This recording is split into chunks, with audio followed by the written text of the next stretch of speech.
Hello বন্ধুরা, যে খেলোয়াড় একসময় ব্রাজিলের মিডফিল্ডে জাদু ছড়াতেন, যিনি চেলসির হয়ে ইউরোপ কাপ পেয়েছিলেন, সেই অস্কার এখন ফুটবল থেকে অবসরের ঘোষণা দিতে যাচ্ছেন। হ্যাঁ, আপনি ঠিকই শুনেছেন। অস্কার, যিনি একসময় ব্রাজিল দলের ভবিষ্যৎ বলে ধরা হতো, এখন পেশাদার ফুটবলে বিদায় নিতে চাচ্ছেন তিনি। অস্কার মাত্র 17 বছর বয়সে সাও পাওলো ক্লাবের হয়ে পেশাদার ফুটবলে অভিষেক ঘটান।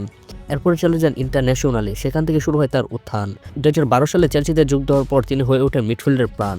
তার চোখ দাঁতানো পাস, নিখুঁত বল কন্ট্রোল আর দূরপাল্লার শট ইউরোপের সেরা মিডফিল্ডারদের কাতারে নাম তুলেছিল অস্কার। চেলসির জার্সিতে 203টি ম্যাচ এবং 38টি গোল, এবং তার থেকেও বড় কথা 2টি প্রিমিয়ার লিগ এবং একটি ইউরোপা লিগ ট্রফি। কিন্তু ক্যারিয়ারের সেরা সময় 2017 সালে সবাইকে অবাক করে তিনি ইউরোপ ছেড়ে চলে যান চীনের সাংহাইপুর ক্লাবে যোগ দেন। অনেকে বলেছিল হয়তো টাকার লোভে ফুটবল ছেড়ে যাচ্ছেন অস্কার, কিন্তু অস্কার সবসময় বলেছিল, আমি আমার পরিবারের ভবিষ্যতের জন্য সিদ্ধান্ত নিচ্ছি। চীনে গেলেও তিনি খেলেছেন অসাধারণ ধারাবাহিকতায়। 200টিরও বেশি ম্যাচে 60টিরও বেশি গোল এবং অসংখ্য অ্যাসিস্ট তিনি করেছেন। কিন্তু ধীরে ধীরে আলো থেকে দূরে সরে যান ব্রাজিলিয়ান এই তারকা।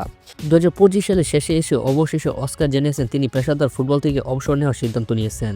মাত্র 34 বছর বয়সী এই মিডফিল্ডার বলেছেন, আমি এখন আমার পরিবারের সঙ্গে কাটাতে চাই।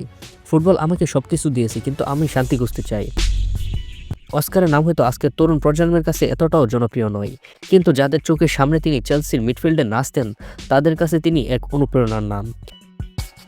নেইমার, অস্কার এবং ফিলিপে কুতিনহো, একসময় এই ত্রয়ীকে ব্রাজিলের ভবিষ্যৎ বলা হতো।